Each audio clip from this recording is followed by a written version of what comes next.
আসসালামু আলাইকুম। ওয়ালাইকুম আসসালাম রহমতুল্লাহি ওয়া বারাকাতুহু। আপনার বাসা কোথায়? গ্রামের বাড়ি? কুড়িগ্রাম। কুড়িগ্রাম।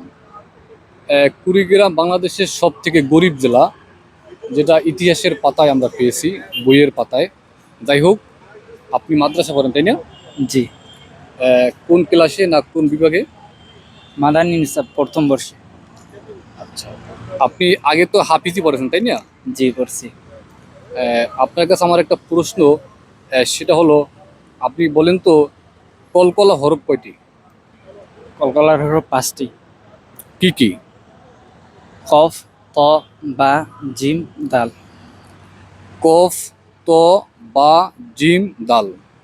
আপনি আমাকে একটা এক্সাম্পল মানে উদাহরণ দেন যে যেমন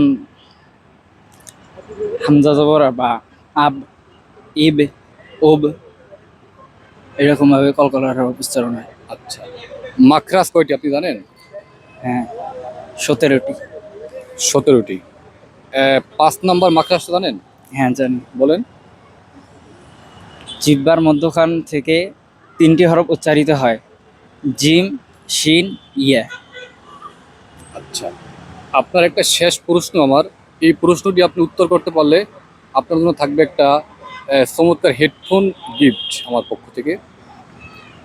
কুরআন শরীফ 114টি সূরা, সব সূরার শুরুতেই বিসমিল্লাহ বলে শুরু করতে হয়, কিন্তু একটি সূরা বিসমিল্লাহ ছাড়াই শুরু করতে হয়।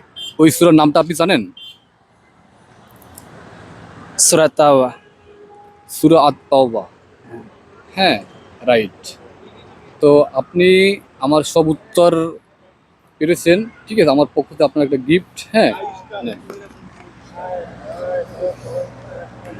আর আপনি ভালো থাকবেন।